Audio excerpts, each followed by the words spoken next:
നന്ദഗോവിന്ദം ഭജൻസ് വിവാദത്തിൽ ആർഎസ്എസിനെ കടന്നാക്രമിച്ച് കെ.സി. വേണുഗോപാൽ. ക്ഷേത്രങ്ങളും പള്ളികളും ഒന്നിച്ച് ഓണവും വിഷുവും ഈസ്റ്ററും പെരുന്നാളും ആഘോഷിക്കുന്ന കേരളത്തിന്റെ തനത് സംസ്കാരത്തെ വെല്ലുവിളിക്കുന്ന ബി.ജെ.പി.-ആർഎസ്എസ് സംഘം നടത്തുന്ന മതവിദ്വേഷം പടർത്താനുള്ള നീക്കത്തെ ഏതുവിധേനയും ഈ നാട് ചെറുത്തുനിർത്തുമെന്ന് അദ്ദേഹം പറഞ്ഞു.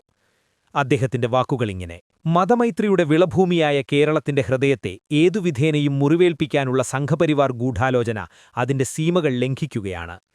നന്ദഗോവിന്ദം ഭജൻസ് ക്ഷേത്രത്തിൽ ക്രിസ്തീയ ഭക്തിഗാനം ആലപിച്ചത് സംഘപരിവാർ ശക്തികളെ തെല്ലൊന്നുമല്ല അലോസരപ്പെടുത്തുന്നത്. ക്ഷേത്രങ്ങളും പള്ളികളും ഒന്നിച്ച് ഓണവും വിഷുവും ഈസ്റ്ററും പെരുന്നാളും ആഘോഷിക്കുന്ന കേരളത്തിന്റെ തനത് സംസ്കാരത്തെ വെല്ലുവിളിക്കുന്ന ബി.ജെ.പി.-ആർഎസ്എസ് സംഘം നടത്തുന്ന മതവിദ്വേഷം പടർത്താനുള്ള നീക്കത്തെ ഏതുവിധേനയും ഈ നാട് ചെറുത്തുനിർത്തും. മനുഷ്യരെ ചേർത്തുനിർത്തുന്നതാണ് ഈ നാടിന്റെ ഓരോ ആഘോഷങ്ങളും. മനുഷ്യനെ ഒന്നിച്ചു നിർത്തുന്നതാണ് സംഗീതവും. അതിനെ വർഗീയതയുമായി കൂട്ടിച്ചേർത്ത് ഈ നാടിന്റെ സമാധാനവും സന്തോഷവുമുള്ള അന്തരീക്ഷം നശിപ്പിക്കാൻ ശ്രമിക്കുന്ന ഒരു ശക്തിയും ഇവിടെ തുടർന്നു പോകേണ്ടതില്ല. അതിനെ രാഷ്ട്രീയമായും നിയമപരമായും ജനകീയമായും നേരിടും.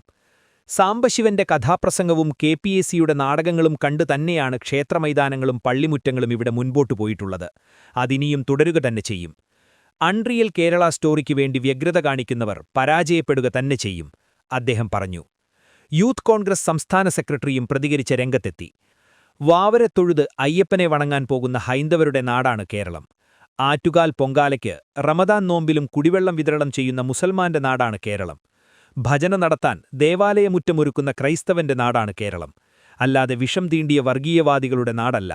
നല്ല ഹൈന്ദവനും നല്ല മുസൽമാനും നല്ല ക്രൈസ്തവനുമാണ് ഇന്നും കേരളത്തിലെ ഭൂരിപക്ഷം. ആ മതമൈത്രിയാണ് ദൈവത്തിന്റെ സ്വന്തം നാടിന്റെ നെറുകയിൽ ചാർത്തിയ സിന്ദൂരവും. ഈ മലയാള മണ്ണിന്റെ നെറുകയിൽ മതമൈത്രിയുടെ സിന്ദൂരം ഉള്ളിടത്തോളം നന്ദഗോവിന്ദം പള്ളിമുറ്റത്ത് ഹൈന്ദവഗാനവും ക്ഷേത്രമുറ്റത്ത് ക്രൈസ്തവഗാനവും പാടും. ആ ഗാനങ്ങൾക്ക് മുന്നിലിരിക്കുന്ന ലക്ഷങ്ങൾ നൽകുന്ന പ്രോത്സാഹനമാണ് അവരുടെ ശരി. അല്ലാതെ വിഷകാലമാരുടെ വീട്ടിൽ നിന്ന് തരുന്ന സ്വഭാവ സർട്ടിഫിക്കറ്റിലല്ല അവർ ജീവിക്കുന്നത്. ചിക്കൻ മസാല ചിക്കൻ കറിയിലിട്ടാലും അളവുകൂടിയാൽ കറി വായിൽ വെക്കാൻ കൊള്ളിൽ. വിഷകാലമയെപ്പോലെ വേസ്റ്റ് കൊട്ടയിലാവും അതിന്റെ സ്ഥാനവും. അതുകൊണ്ട് വല്ലാതങ്ങ് ഓവറാക്കല്ലേ.